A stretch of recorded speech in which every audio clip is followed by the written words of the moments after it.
Welcome to That's Why We're Friends. The podcast where we laugh a lot, talk about real life, and hold on to faith through it all. We're two friends navigating the oldish season of life and celebrating the kind of friendships that make it all a little easier. So whether you're feeling overwhelmed, hopeful, or just need a laugh, this podcast is for you. Pull up a chair and join the conversation.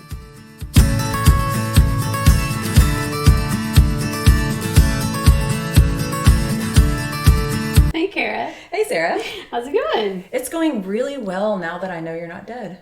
I can confirm, yes, Yeah. reports of my demise have been exaggerated, and I am very much alive. I can confirm that here today. Well, that's good because, I don't expect a text response immediately when I text you an audio message, but it's pretty regular. I mean, I get a response within a reasonable amount of time. And then hours and hours went by and I was like, oh, did Sarah reply? So I look, no reply from Sarah. I knew you were working that day. So I was like, she's working. It's fine. I know she's been busy all day. But then like another hour went by and I was like, I got to check her location. And then you were still working. Yes. And I thought, well, at least there are people who would have called me and said you were dead if you were dead. Because my mind goes far fast. Yeah. And it's not just like, I tried to rationalize with myself, Sarah's busy. But my brain wouldn't let me stay there. My brain was just like, she died. Oh my gosh. And your life is now over. So sad and like traumatic and dramatic. But it happens because if I see a bump on my leg, I for sure have cancer. They're going to cut my leg off. I mean, I go far fast. You did. But I was fine. I have a couple of days right now with my schedule that are just kind of crazy, busy days. But yes. This is what you've waited for. This is what I've waited for. For 2 years. You've wanted these busy days. Yes. And you're doing a great job counseling people. Not that I know anything about any of them, but I know you're doing a great job. It's fun. I love it. Yeah. But there are some, I have one day in particular where I kind of have a lot of just like back to back things. Yeah. And literally you learn that like self-care is I'm going to take the next 90 seconds and go to the bathroom. Even if it means someone's waiting for 90 seconds to like start. But those are just the little things that you just learn. So, so yes, I'm alive and well. I'm so glad. Loving me so well. I'm so glad. Well, we're back. We had a little rest in July and we're back, with our podcast in August. We had last week. Yes. And that was fun because we got to know each other again. Yes. And this is our first guest episode back from our rest. Yes. First guest back. And so we're going to introduce our friend Abby Boerger. And honestly, we say this a lot, but I feel like if you're listening, you need to watch because Abby's just cute. And she's going to be more fun if you're watching her. Just kind of have a feeling or sense. My face says a lot. Yeah, that's actually really true. Your face does say a lot. It talks loudly. You sit behind us at church, and I can see your face with the eyes in the back of my head sometimes. We've actually referenced that, and I'll introduce Abby formally here in a second. But I think there was an episode at one point we talked about how she kind of scolded us one time at church. She sometimes gets on to us and is like our Holy Spirit behind us if we're talking too much. Definitely. I'm definitely the rule follower of the three of us. So, I don't think that's an accurate statement at all. So Abby and her husband Paul have been married for 20-ish years, a little over 20 years. 26. Oh, 26. 26 and a half There we years. go, yes. Yeah. Sarah didn't have her. I didn't have her. It's fine. I feel she valued. doesn't want to admit that she needs. Well, I have new contacts. And my new contacts make it a lot harder for me to read. So I can see far away, but I can't see up close. And so yes, that 6 is a 6 and not a 0. This is going off the rails quickly. So you and your husband have been married for over 26 years. You have 2 amazing grown daughters that are both in college. Yes. And you guys have been in this area in the Valley Creek Church. We all go to the same church for like 15 or so years. Something around that. Serving and leading and doing all the things. And you have been in education, you have been in the marketplace, you're in the marketplace currently with a very holy chicken place that serves chicken. I don't know if we can... The Lord's Chicken. Do you want to sponsor the Lord's this? Chicken? I think if we say the Lord's Chicken... I think the Lord's Chicken, we know. Everybody's going to know. I probably shouldn't say it in case I say something else inappropriate. We don't want to rebrand them. They worked hard on that. That's right. But so our friend Abby, we just want to welcome you here today. Thank you. When we sat down and kind of were looking at the year and we decided to kind of spend some time talking about celebration, you came to mind. And I just think there's a genuine joy in celebration that I think is just part of your nature and your character. Doesn't mean that you don't put in effort and like intentionality in that, but I also just think there's something in the way that God made you that that represents that and that made us think of you. So we're excited to have you here today to talk some more about celebration. Yeah. I'm excited. Well, we're excited too. When you think about celebration, what comes to mind for you? So initially, I would think a party, right? Yeah. And I throw a good party. Yeah. How come I've never been invited? Well, same reason I hadn't met myself to your house. Okay. Moving on. Next guest, please. But at the same time, as we chatted a little bit, it's about the little things too. It's the celebratory, like sometimes it's the butterfly, right? When you're somewhere all by yourself and a butterfly flies by, like I think that is divinely appointed for you to see, because there's no other point of that little pretty butterfly flutter by. They called them flutterbys when I was little, so I'm trying really hard. Flutterbys instead of butterflies. Who called them? You said My they. girls. My girls called them flutterbys. Oh, okay. The girls. Yeah, the voices in my head, Sarah. They called them flutterbys. So part of it, as I've gotten older and as life has gotten more lifeier, right? Lives. And it's more difficult to find the celebration because you have the stresses of the world. So you start looking for the little things. Yeah, that's good. Do you feel like that Christians as a whole celebrate well? No. Really? I really don't. No? Yeah. I think we'll celebrate the supposed to celebrations well. But I think, not particularly our church, right? Like our building family church. But I believe people focus too much on the sin, the condemnation, and the rights and the wrongs, and the black and the whites that we miss the goodness of breath in our lungs and the butterflies and those types of things. I feel like that type of celebration we miss out on. Yeah. No, I think that's really good. Sarah and I were chatting about this a little bit earlier, and I just wonder if people think that it doesn't show humility to celebrate, but Sarah's point was that we're celebrating God in all of it, and just like a butterfly, you're celebrating his creation. Absolutely. And so it's not like you're celebrating that you're so good. You're celebrating that he is so good. Right. And I think it's just so important. I know celebration definitely, before our church really spent time in those, spiritual disciplines a couple of years ago, celebration was never, yes, we celebrated. I love to throw a good party too, but it's like, okay, let's celebrate the little things. Right. And just, living our lives in a way that honors and glorifies God. Yeah, I think it's big, it's small, I really believe in the practice of every day finding that thing to celebrate. And when we say celebrate, you can put in whatever word you want to in there, of like, giving gratitude to God, being thankful. It's like, it's choosing to recognize there is something good in this day today because God is good. And so I'm going to celebrate his goodness in this, peaceful moment with a butterfly, or it may be that God, I'm celebrating that I made it through this day. Like I'm laying down tonight and I'm going to bed and you sustained me through this day. If it's, if it's a particularly hard season. And I think that's the mindset that is worth fighting for, because if the opposite is true, then you're going to get to hopelessness pretty soon. Because if there is nothing good, if there is nothing worth celebrating, then what are we saying? Like that's saying a lot more than you realize you're saying. Right. And that is the place where it's like, where is God in that? Because if nothing else, he is good. His word says he is good. He is love. And so if it's like everything my earthly eyes can see, okay, maybe that's valid, but what about what you can't see? And so shift to what you can't see and let the goodness be there. And then you still find it. And so I just think it's something that is worth fighting for and being intentional about, and that it multiplies. We've talked about that, I don't know how many episodes ago, that joy shared is joy multiplied. Yeah.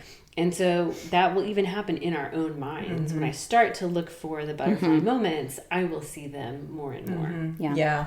That's so good. I think too, there's that passage, and I'm not going to be able to say what it is, but it's that passage that says, like, live a life that causes people to ask, what is that hope in you? Yeah. And I think when we live a life of celebration, it's like eventually people are like, why are you always celebrating a butterfly? Right. Why are you always celebrating that you found a quarter? The little things.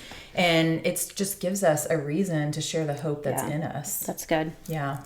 I think Sarah's point too, though, was that, like you talked about just a day where you just lay down in bed. We've all had those and being like, okay, I didn't die today.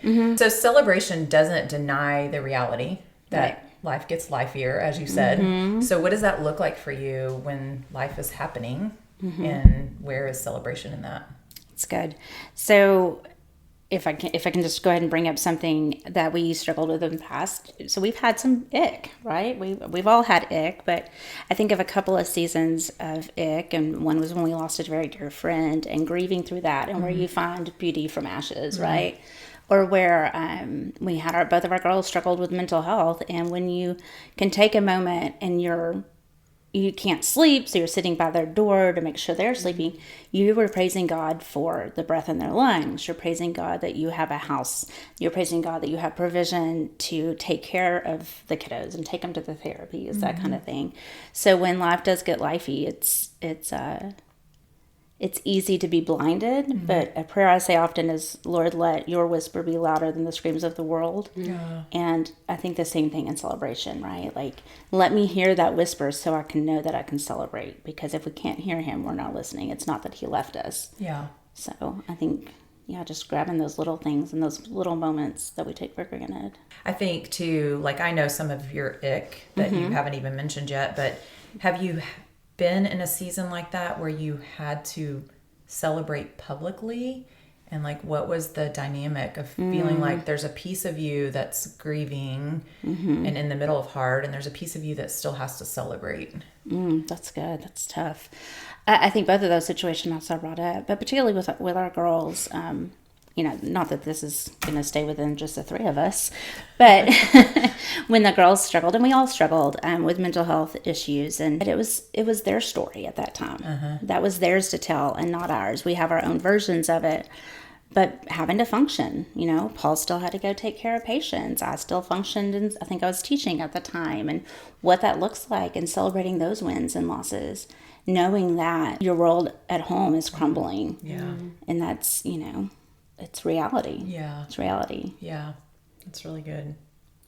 Yeah. And I think the key for us in that it's not, and as women, there are things that we generalize when it comes to the genders. And so I always say that with a grain of salt, that it doesn't mean that 100% of men are this way and 100%. But in general, we know it's the spaghetti and waffles analogy, that women tend to be more like a bowl of spaghetti, where all the pieces of our lives and our thoughts, it's that messy, it's all touching, there's nothing separate. And if I have a fight with my husband, it is very difficult for me to put that out of my mind as I go about the rest of my day. Right. Where men tend to, generally speaking, be more like waffles, where they have these nice, neat little compartments where they can, and they carefully pour their syrup into every little container of the waffle.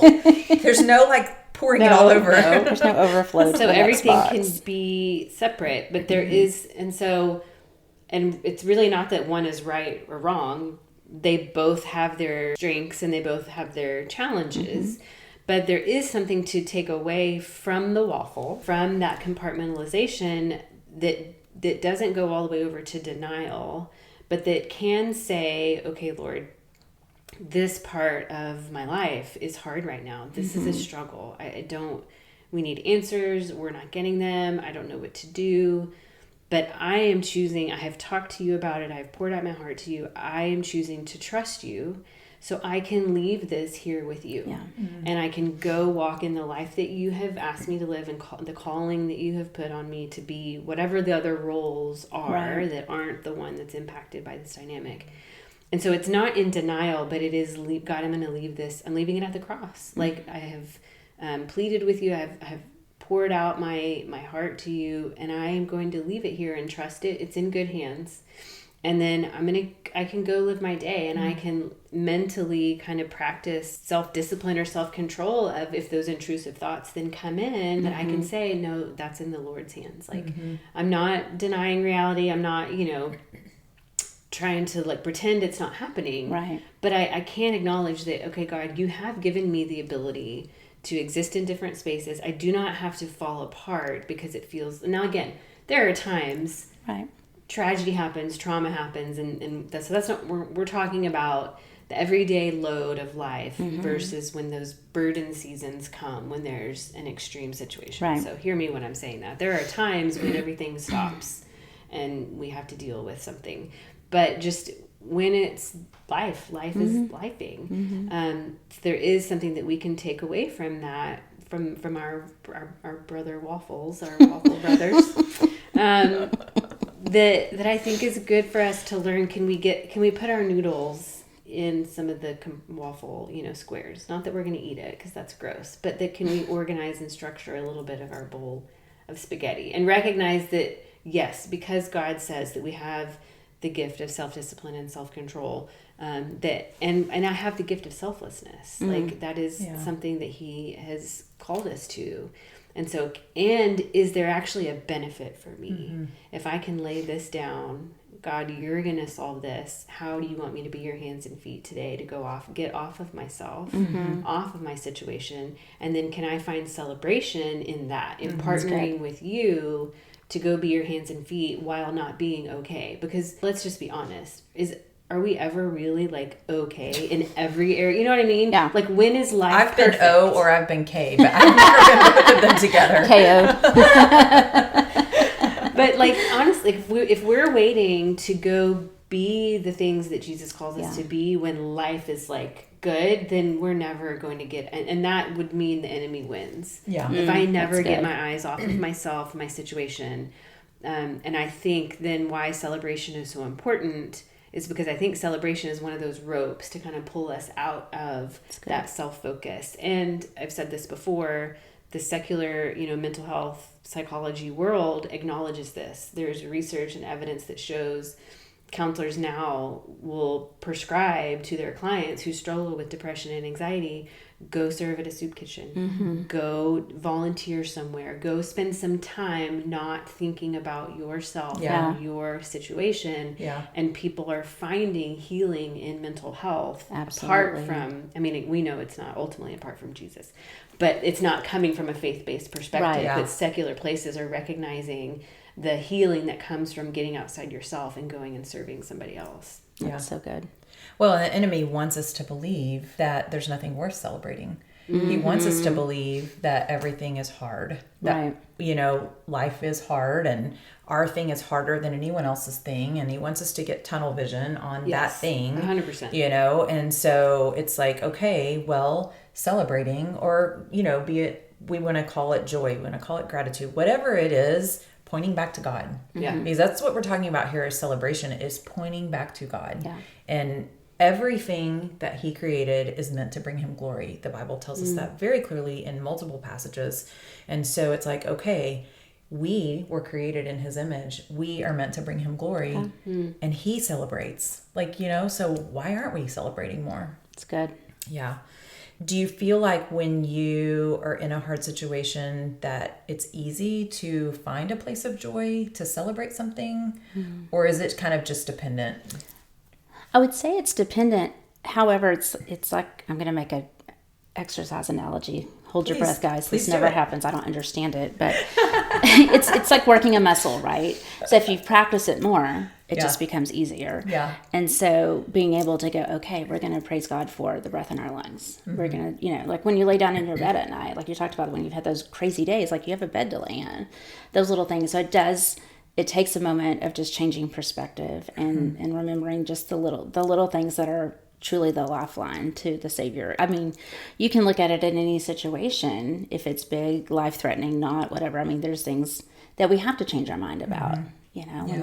When my kids, when I was teaching, I had second graders who came in from recess and they stunk like outside. I didn't want to celebrate that. But I could celebrate that I could open the window, like little things of just like, okay, they had fun. They got to be kids. So I don't know. That sounds silly, but that's part of it is the whimsical of life, like giving into some whimsy and giggling and laughing and just being okay with that, being okay with being silly. Yeah. I think it's good too what you said about, exercising the muscle and you have to keep doing it to see the results. Yeah. I know personally back in the spring, I kind of had a lifey life. And I just decided to do a gratitude journal every night for 40 days. And to be honest, I think the first 37, I was like, I hate this. I'm out here. I would go sit outside and, write. I don't know why I like this. I would find things that I was grateful for my day. But then the minute I shut the journal, I was just like, just rumbling, But then it was like, okay, it kind of got to the end. And I was like, oh, and then it's like my perspective changed. And it shifted because I didn't give up on day 2 when I was grumbling and saying, I don't like this, God. There's really nothing to be grateful for. Yeah, I mean, I saw a butterfly, but blah. Everybody sees butterflies. That's kind of how, to be honest, that's how I felt. Yeah, and that's real. I was just, every night I was like, Lord, I don't like this. And I know I decided to do this. It's not like anybody was forcing me to do it.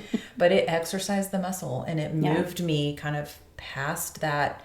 It was the mental load. The lifey situation didn't go away. But the mental load got easier. That's good. I actually have an alarm on my phone right now that's 8 p.m. every night. I had to get it right before bedtime because I go to bed early. Yeah. And it's at 8 p.m. It goes off and it says celebrate. We were challenged from the platform at church, celebrate daily. So I do. I have that set. And I have a couple of people that we text it. Okay, what are you celebrating today? And sometimes we sat through dinner and nobody argued, or it's we got to witness baptisms at church today. Whatever it is, but it's a good reminder. But I had to set a reminder for that. That's so silly to have to remember to celebrate. But I think you talked about the silliness and the whimsy, and it just. Even when you're talking about the kids coming in smelling, they don't care, they don't notice. And so that's always a reminder of, when God talks about us having a childlike faith, I personally think that is what he's talking about, is not getting bogged down by the seriousness or those very adult proper things of maybe you run outside and play and you're smelly, oh well. Right. And so I think it's letting ourselves feel silly with it or feel like it's like a little kid thing, because who said that we this whole moving into adulting and these real life stuff, but who says that can't coexist with also this childlike approach to joy and celebration and celebrating? Kids will celebrate the tiniest little things. It's everything is a celebration to them. And we think it's because, they just don't, they don't have any responsibilities. And do we? If God is our provider and everything is held together in his hands, then it's do we really have the responsibilities we think that we have? Yes, he's given us things to steward, but it's because we confuse stewardship and ownership and outcome and all of that. We think that we're actually owners of it all and the outcome is up to us. And so I really think there's a lot to be said for borrowing that mindset from children who feel free from mortgages and but if he is our provider, can we have those things but still be free from the weight of the responsibility, in a sense that it's no, my good father has this, and so I'm just going to celebrate. Yeah. And again, really those are easy words to say. I'm not saying, but I'm also not here saying that it's impossible or that we should poo-poo that because adulting is what it is. That's not an excuse to deny what Scripture says. Right. Yeah.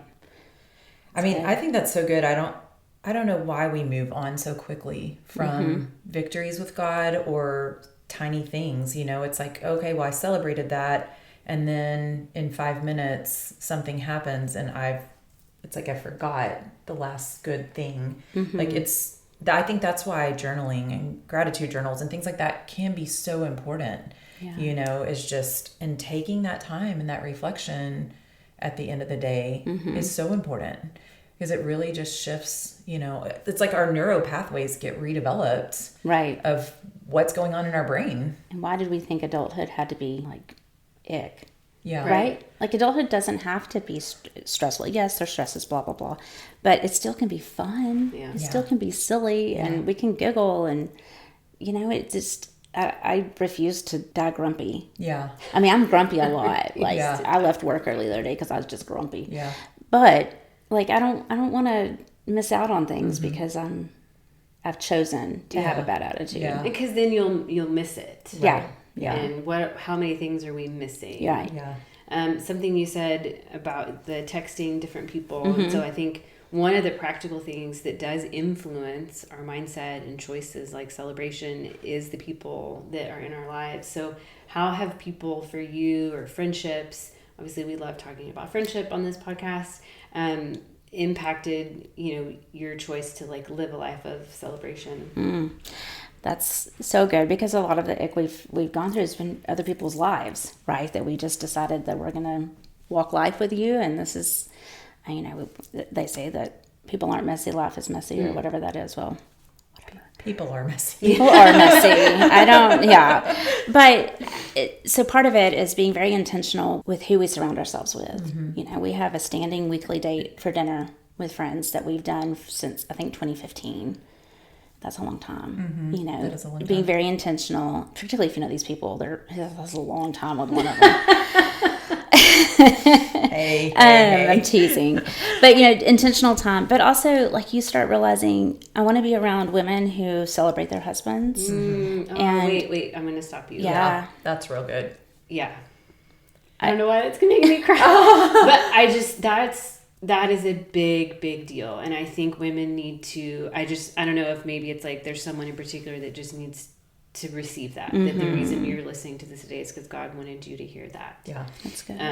That choosing to be around women who celebrate their husbands, that if you realize that you complain about your spouse and you have intentionally, whether you realize it or not, some part of you has put yourself around women who not only allow you to do that, but are encouraging you in that. I think that's the Lord telling somebody it's time for a change. So I don't know, something that wasn't something that we planned or talked about, but there's something very important in that, because marriage is hard, relationships are difficult, and if you are being cheerleaded in your grumbling and complaining, there is one place you're headed. Right. And it is not in a successful, healthy, happy marriage. Yeah. Exactly. And again, you can acknowledge the hard while also encouraging someone in what the Lord says. And so I just keep going. But that was just, I don't know, that moment felt big. Well, and I think too, just on that, celebrating your, having friends that celebrate their husbands is like, if you're around people that they aren't doing that and you're allowing it or you're doing it, it is time for confession and repentance. Like, Yes. I feel like we're about to tie in our whole last year with, husbands and celebration and confession and repentance, because it's time to confess to your husband and ask for forgiveness that you've talked about him. It's time to, confess to those women and be like, we're not doing this anymore. It is just so important to honor and respect our husbands. Yes, again, acknowledge reality and how hard it is, but that doesn't mean we have to talk bad about them. Right. We can say there is a hard season. You can talk in generalities, and if they're your friend, they're going to be right there supporting you in the generalities as much as the specifics. Absolutely. Yeah. I learned that from Paul. Paul is my Paul. Your Paul's great too, Sarah. And Bible Paul. And So Bible three Paul. Pauls. Yeah, there's a lot of Pauls happening here. Which is interesting because I feel like that's Pauls. about the, Jeff, my husband Jeff, there's so many Jeffs our age. Yeah. I feel like Paul and Jeff are kind of the names. They are, yeah. So, but my husband, Paul, he's incredible, but he annoys the fire out of me, right? Because that's just who we are. We're opposites that attract, and we balance each other. And if the people you love the most don't annoy you the most, I don't think you actually love them. Oh, I think that's real. I like that. You can put that on a pillow. Okay. That's a It's good one. long. Yeah. It's a lot of words. It's a lot of words. big pillow. I hope they don't charge by the letter. It's a long, It's like a body pillow. No, but Paul did teach me that, and he will always affirm publicly, and I've. He does talk about you like you are the queen, like the most beautiful, amazing. Yeah. Now that you say that, I'm thinking back on conversations. He does talk about He's you pretty that way. incredible. Yeah. Yeah.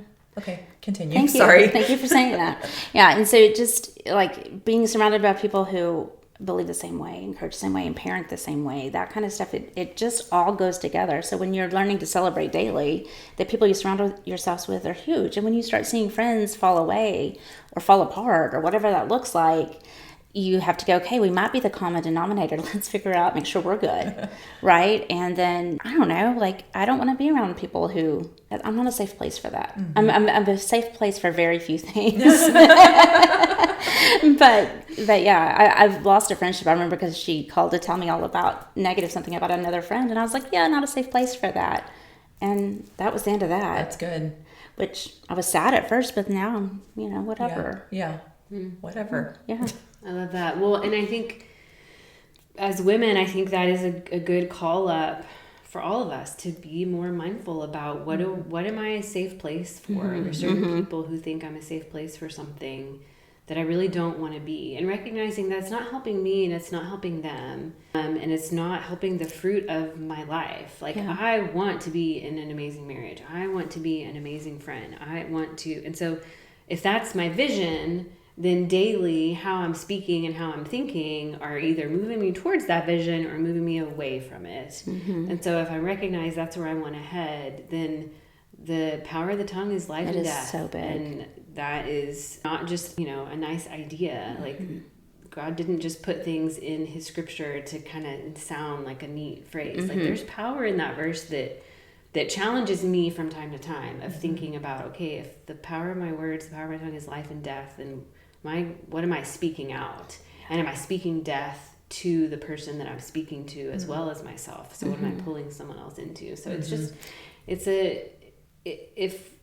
I think it's one of the areas where women, we can tend, and I'm not saying it's not possible for men to do it. Again, I'm getting into some generalities with gender, but men don't even tell you how much a baby weighs. They're not going to be like calling their brother to talk about somebody else. We are some of us are in grandmother current, some of us are the next step. So yeah, that's definitely. But I think when you say life and death over the tongue, right? Because the death is the grumbling, but the celebration is what gives life. And we can do that with just a few words. Yeah. It's okay to be called a Pollyanna. Like, I'm fine with that. Call me a Pollyanna. It doesn't happen often. I'd rather be a Pollyanna than an Eeyore. Right. But I think here's the thing too, though, is that a Pollyanna is amazing because we're attracted to you. What we're not attracted to, I feel like, is the toxic positivity that denies reality. And that's what we talked about earlier. You can be positive, celebrating, full of joy and gratitude, and still acknowledge that there's hard and grief and ick. Like, all the things are still there. Yeah. And yet God is still good and he still sits on the throne. Absolutely. And so I think that's a hard balance, right? Especially with social media and all the things is where are you being truthful or not living a lie or putting on a mask? What do you portray to people? But you have to understand it's those people, the close people, your inner circle that it really matters with, and being able to say the ick, but celebrate the good in it. That's so good. Yeah. Well, what is something that you're celebrating right now? You've been waiting on this one. I have, because at first I said nothing, and there's nothing big, but that's part of it. Sarah wouldn't let you go. Sarah wouldn't let me pass that one. But I think that goes back to what we're talking about. It's being able to celebrate the little things. And so I'll celebrate the little things. I love, both my girls are home right now, and that's so fun. We live in a musical. There's always a bit going on, and it's delightful. Yeah. It really is. That's awesome. But they're also adults, and sometimes you have to remind them of such. Yes, you do. Children, college students who come home in the summer are always The fun. house shrinks. Did you know that? When kids move out, the house shrinks. Yes. Yeah. It's interesting. When they come back. Yeah. I asked her the other day, I was like, when does parenting, young adult children get easier? And she was like, well, unfortunately, we're always older than they are. So it doesn't ever actually get easier. And I was like, and nobody prepares you for parenting adult children. No. Or parenting your parents. That's a whole nother episode. Well, when it's happening, we can do a whole episode on your family dynamics. That's so funny. Oh my gosh. That's part 2 and a half. But actually, mine is 4. Part 2. Do you feel like you've always been someone who celebrated well? Is that in you, or is it something you've learned? I would say I'm an optimistic person, fairly. I would think that's kind of who I am. But we celebrated well. My mom had things for every holiday. I mean, and we do. Like, my tablescapes go for every holiday. I have a leprechaun table for the one day in March. Okay. Like, I love to celebrate. I love that kind of thing. And I think I learned that from my mom. I like that. I love that. Because that's a very tangible, like, simple thing, but it marks that something is happening. Like, we're acknowledging this is a season. It breaks up the mundane. I love that. Because that's something so just, like, you wouldn't necessarily think of that, but it's a thing. And if it's tied to, for you, it means kind of acknowledging and celebrating the season, then that means it's celebration. Yeah. And it's worship. Yeah. Like, your celebration is worship. Even when it's a, March, Not St. Patrick's Day. Not a leprechaun. Well, it's not But it's not necessarily a spiritual holiday. I know No. it came from a saint and all the things, but what I'm saying is it's worship because you're acknowledging, hey, it's a day on the calendar. It's a day that we're going to live and we're going to live it to the fullest. Green pancakes and all the things. Oh, good. I'm coming over March 17th. That's good. I know we hit on it just a little bit, but what do you think is the difference in Christians celebrating than the world celebrating? I believe a celebration of the world is often a production, right? So it is the big party and all the things. When I plan a party, I want it to be for the people. Like, I'm going to have this. Like, my best friend's a vegetarian. Like, you guys, I stopped at the counter of the bakery and I was going to get stuff at Cerulean, but I thought, gosh, I know that you guys have dietary restrictions too, so I didn't want to bring something that was odd, right? Then like, I'm going to eat by myself. So you think about those things because you want it to be for the people and you want your friends to be comfortable. And the biggest compliment I can be given when somebody comes to my home is, it's so comfortable or homey here. Like, that's the best compliment. Yeah. But I think in the world, it's often the production of the lights, the things, the gifts. What are we going to post? Do we have a vignette to take a picture for the photo booth? And all the things. And I mean, I work in marketing. I understand that. I understand what it means to have a production. But because of where I work, it's also about the people. So it's like the perfect fit for me. So I think that's a big difference I think we see in the world versus as a believer. And knowing that we celebrate because of eternity. Our celebration doesn't have to end here. We get to keep doing it. Yeah. The longevity. That's awesome. I think that's such a good way just to sort of bring everything together too, is that, when we're celebrating as believers, it fills us up. And I feel like a worldly celebration, it's like, okay, we went to the party, we did the thing, but we're left empty because we didn't get enough likes on our post, or that person didn't take a picture with me, or I didn't get whatever I didn't get acknowledged at this event. And it just leaves you empty. But yet, as believers, when we're celebrating, we're left full because of God's abundance and the people that He's given us in our relationships in our life. So good, yeah. It's like the difference between doing it for an external reason versus I'm doing this because it's me and the Lord. Like, this is really about me and Him. And when I share it, then it helps bless other people. But it has nothing to do with how it's perceived or received anywhere else. Like, I'm celebrating Him. Yes. And so I think that's a great distinction. If it's not polished, it might not be pretty. It's that internal piece. Yeah. I love that. I love that too. Well, Abby, you have been so much fun. This has been fun. I love laughing with y'all. It's great. You're so great. We are so thankful that you came to celebrate with us. Thank you. In August this month. And so we end every episode with the same question. As of right now, stay tuned. That may be changing.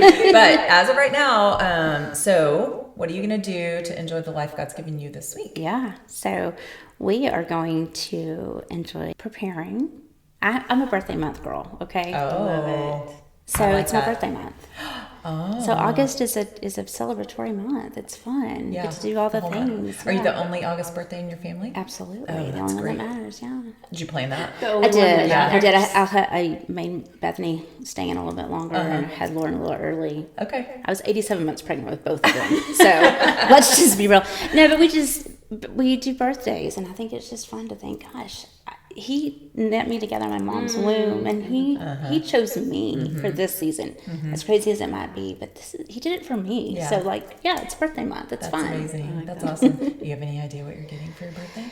No. Do you like to be surprised, or do you like to know what is happening? Self-control issues, Kara. I'm not surprised. I love to be surprised, and Paul does a really good job with the girls' help usually, and that had a lot of caveats, didn't it? I don't know. I will either order something for myself, or Paul's an experienced guy, so we go do something. Yeah, we'll either plan a trip to come, or we'll That's awesome. I love that. We'll see. I love that. Sarah?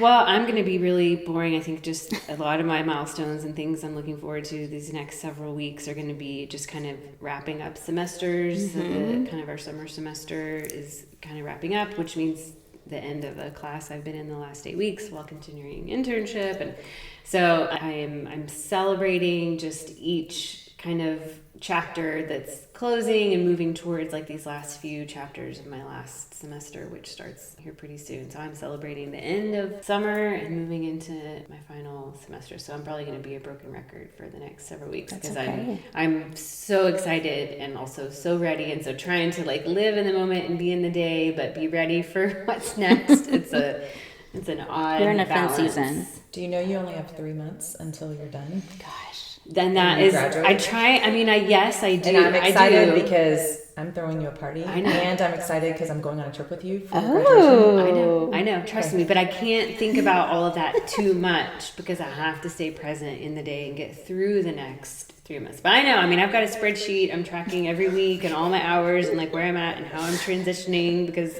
so it's, yes. I got to start thinking. I found the greatest theme for her party, Oh, boy. which I'll tell you later. Okay. But I kind of need to start like planning now. When I just said it, I was like, there's a party happening in 3 months. I got to get on this. It's a lot to celebrate. Yes. What about you? What are you celebrating? Well, this weekend is also my son's birthday. And so I don't know if we're actually going to get to celebrate with him yet. They haven't told me kind of the plans. I do know I'm keeping our granddaughter one night of the weekend, which is a celebration always for them to go do some stuff. So we're going to figure out family dinner. Maybe after when they pick her up, we may do family dinner. I don't know. It's always, with the kids, I feel like their schedules are so crazy and busy that it's always sort of like last minute, and I'm okay with that. All right. Well, until next time. Yeah, keep enjoying the life that God's given you. Yep. All right. Bye. Thanks so much for spending time with us today on That's Why We're Friends. We hope you laughed, felt encouraged, and are walking away with a little more hope for your day. If you love this episode, make sure to follow the podcast so you never miss what's next. And share it with a friend who needs a little encouragement, because that's why we're friends. Some products or services we mention may be paid promotions. Any advice shared should be confirmed with a qualified professional. Our conversations and opinions are meant for encouragement and entertainment only.